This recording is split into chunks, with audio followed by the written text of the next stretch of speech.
Hello and welcome to part 3 of my Let's Play as the Soviet Union in this Civilization 3 World War II scenario in Europe. This is the beginning of the second turn. Right now the AI are going. Finland is bombarding several of my cities and I think a few of my units. This isn't such a big deal. Most of what they're bombarding can easily be healed back up. And though I don't have many AA units in the area, I should be able to get a few fighters in the air and defending the skies around that area very shortly. As you see coming up, they now are attacking my machine gun unit just north of Leningrad with an armored car that gets destroyed.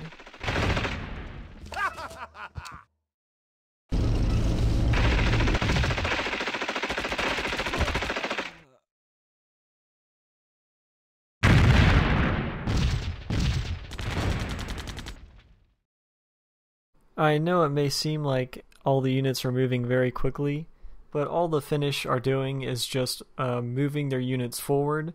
I didn't bother to animate the movements because it gets pretty boring with it just one unit moving after another after another.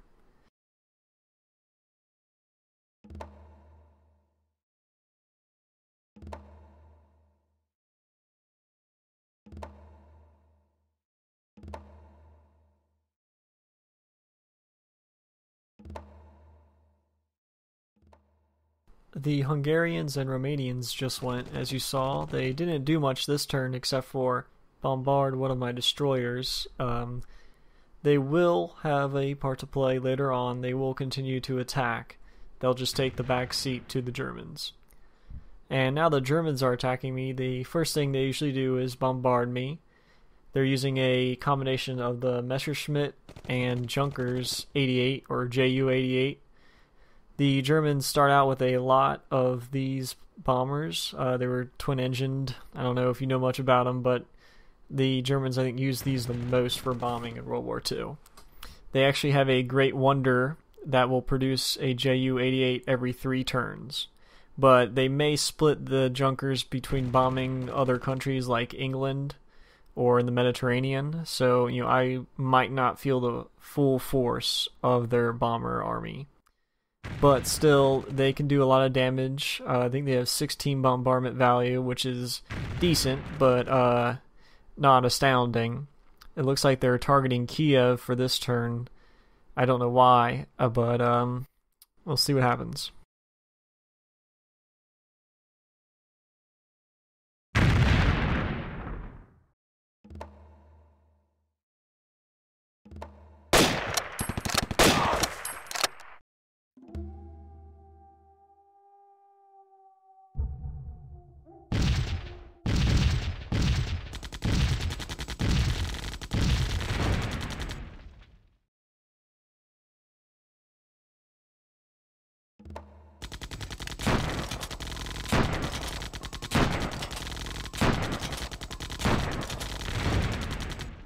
The Germans are attacking Kirovgrad right now.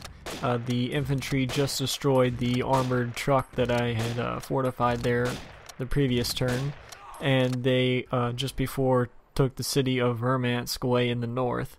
So they're moving along pretty nicely. I'm really glad about their aggression in the south. They've still got a long way to go to get even close to Stalingrad, so I'm hoping they will.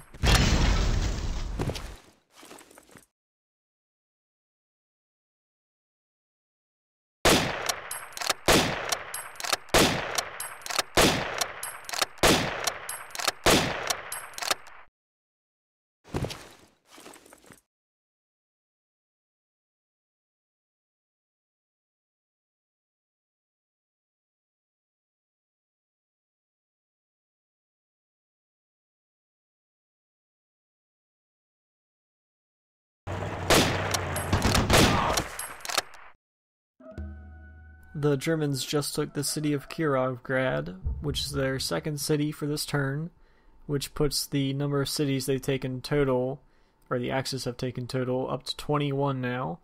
They're moving along very nicely. As you can see, for the rest of this turn, they're just going to be moving units forward, and notice how they're going to move them in a southern direction, which is the opposite of what they usually do. They're actually going south now. which is interesting, and they've got a lot of their armies going south too.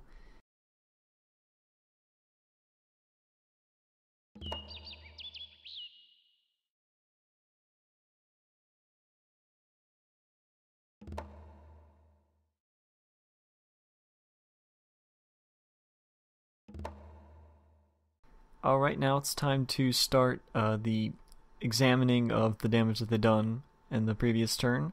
So the Germans have took Murmansk here. These are my subs still up north. I'm still moving some further west. Oops.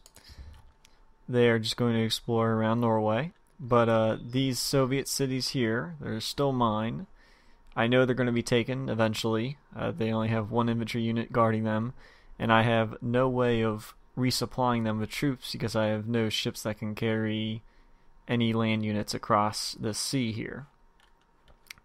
So the Germans already have Kovdor, and the Finnish have already taken Kem. That's expected. Here's what the Finnish are doing down here.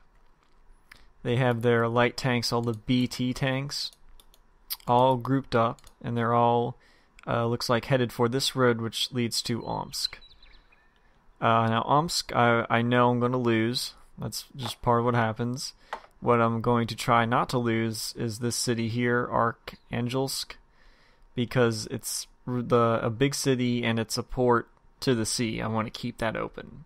So what I've done is rerouted some troops, some BT tanks of my own, and a lot of Katyusha rockets. I'm going to continue sending them further north to reinforce Arkhangelsk, and I want to try to keep Nien Doma mine too. So I'll have this route open from my main cities down here up north. What the Finnish have not done is gone down to this city, Petrozavodsk.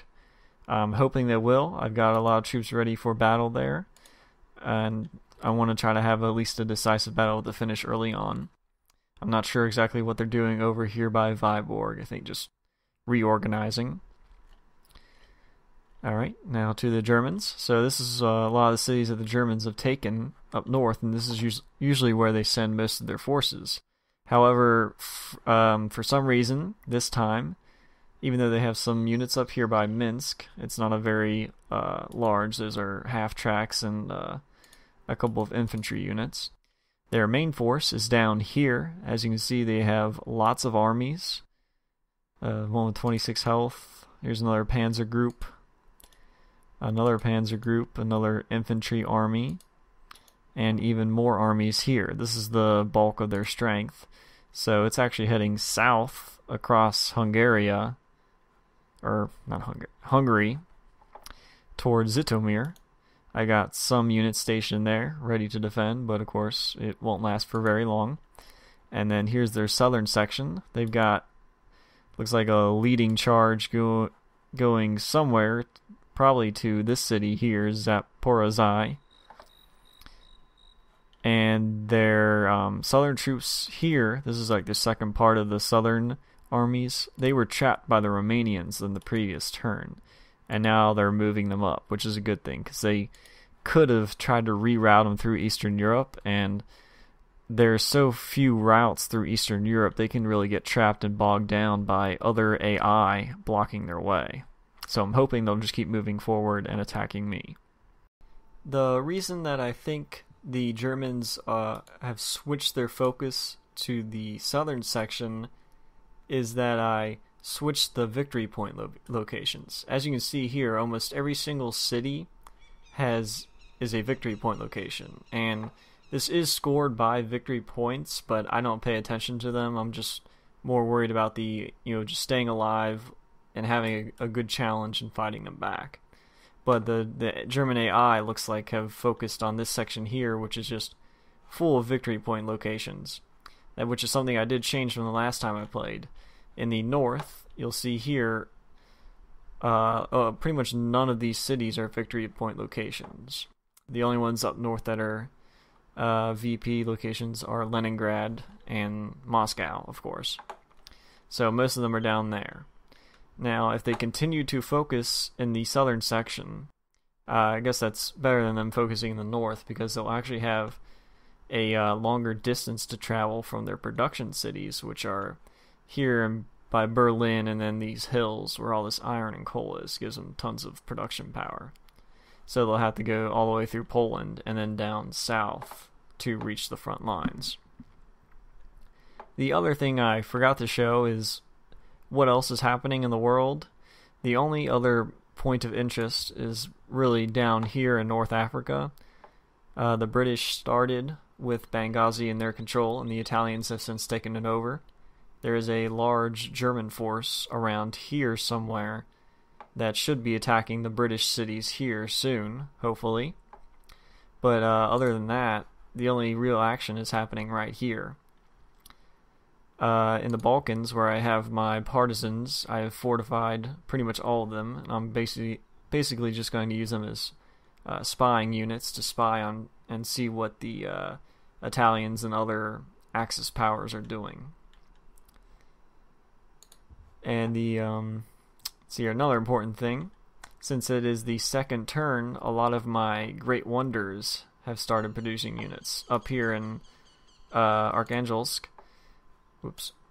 I have what looks, as you see, a veteran Soviet infantry. Most of my cities have the Soviet Mobilization Office, which produces the veteran infantry every 2 turns. So I'm going to be getting a lot of infantry units from this. And a lot of the cities already got it, so I already got like 20 more infantry units in 2 turns, which will be very helpful. The other thing about the city is that it also has the Lend-Lease fighters, so I get a P-39 era Cobra every 2 turns for a while. And though it's not great, it can still be useful. The other, let's see here, other one is the T-34-40. I get every 2 turns from the first Ural tank factory city. Very helpful. And then in Kirov, I get a IL-2 Sturmovik, which is like a ground attack fighter with 8 bombardment every 2 turns, and a Siberian Rifleman, which is like just a better infantry unit every 2 turns with a little more health and a little more defense. Very helpful. And these are the units that are in Moscow. I'm not sure if I have many Great Wonders producing units on a regular basis other than just the infantry. Alright, sorry for all these snap cuts here, but I keep finding out more and more things to show. I did a little bit more reconning with my fighter planes, and I discovered some more German units here. As you can see, they're trying to spread them out, what it looks like. But with this new corridor open, and hopefully it stays open, the Germans should funnel all their troops back in. For my moves this turn, it's just going to be more reshuffling of some of the T tanks, like here the T-26s. I started moving them all north. I'll have to reroute a lot of them back south again for battle.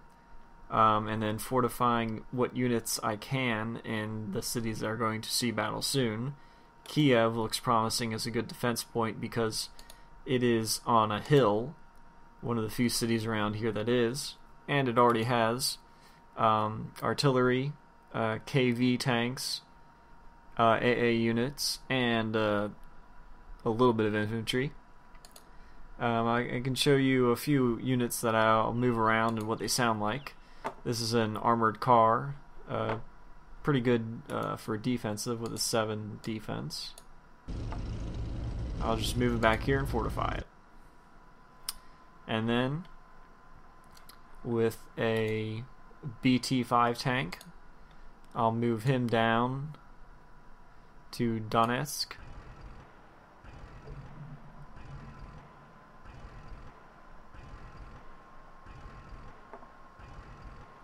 To reinforce that position. And then in Stalingrad I have a tractor factory which produces a T-34-41 every 2 turns. Very good unit. And I'll take him and move him up to Donetsk. And then I'll decide what to do with him next turn. depending on where they attack and how far they get. Another unit I'll show is Kharkov. Kharkov is a important city to take. I know there are a lot of big battles there historically, but I mean, it's important to keep as the Soviets. I have a decent amount of units there, because if they take this, then the only way I have to move between the southern section and the northern section is behind this swampy or marsh area. So if I keep this, I can keep units circulating north and south, which is very important. But actually I'm going to be moving more units south.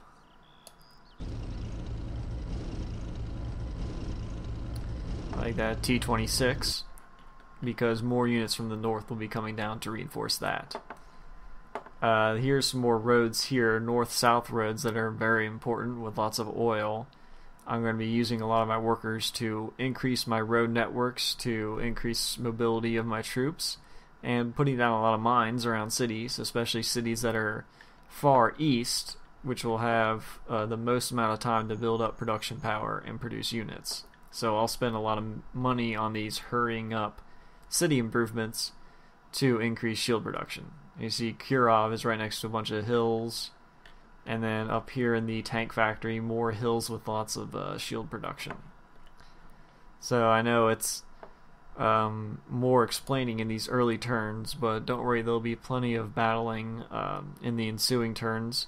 Actually, Zitomir looks like it's about to be attacked, and there's at least a little bit more resistance than there have been for the Germans, so hopefully I can destroy a few units. But again, thanks for watching. I'll be shortly up with the next part, hopefully, and I'm sure some more action will happen.